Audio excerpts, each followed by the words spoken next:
Anime harems, the genre you wouldn't dare watch in front of family and some friends. One of the most guilty pleasures of an anime lover. To some, not so much. But there has been this notion, or myth rather, that the protagonists of this genre have a habit of leading on females to keep them around for the entire series for more antics or the usual motions of a harem series. And there may be some out there that have, but however, I would like to focus on one series that completely debunks this statement. I presume you weebs and otakus understand the typical harem series.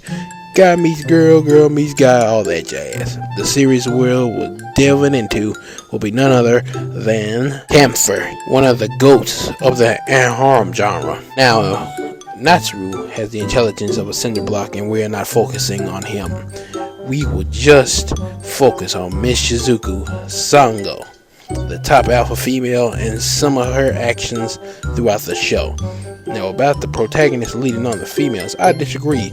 Even though Brickhead here has a harem, he has told them repeatedly that Sakura was the girl he liked, even though she was in love with his female version of himself.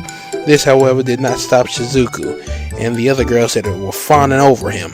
Shizuku, most importantly, kept aggressively flirting, kissing, snuggling up to Natsuru. Now, she wasn't just some one-note character that was just obsessed with Natsuru 24/7. She had concerns with fighting the enemy campers and the moderators, and pretty much the leader of the ragtag group. And she wasn't. She was constantly in his face shooting her shot, and shooter them she was. Let's not forget, after the typical school festival, she stole a kiss from him and told him to keep the change. Mind you, she did this before the other girls knew about it. Oh, let's not forget this chick also had Natsuru massage her shoulders alone in the student president's office before Akane came in shooting up the place. Also, Akane should have left right then and there when she found them together like that, but she didn't, and Shizuku was about to steal another kiss from her. Akane just does the typical anime trope of yelling and freaking out on him, but she still wouldn't leave his side.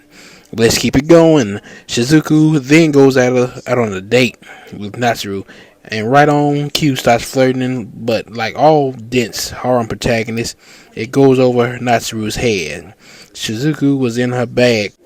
So the childhood friend Mikoto also doing the typical harem song and dance, and mad that Natsuru was with Shizuku all day. And then she hits him, calling him a dumbass. And can you guess what she did next episode? You guessed it. She's still stuck by Natsuru. Let's go in a little further into the episodes with Shizuku. Being a top tier waifu that she is, Shizuku and the rest of the Camphor gang have a little get together, and with absolute confidence in front of the harem, no less, was flirting again and took another step further. When Natsuru denies her advances, she says bet and proceeds to tongue him in front of Makoto and Akane.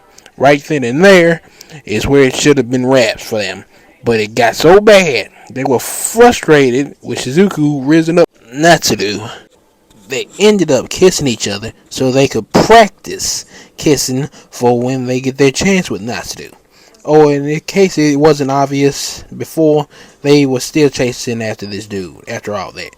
Shizuku is out here breaking tropes and beating the childhood friends and third wheels. Hey, you got it, queen. I ain't even gonna hold you. And I ain't even gonna get into the scene where she turned an anime into a hanime every time she got on screen for that second season. But you do your own research on your own time. I'm out.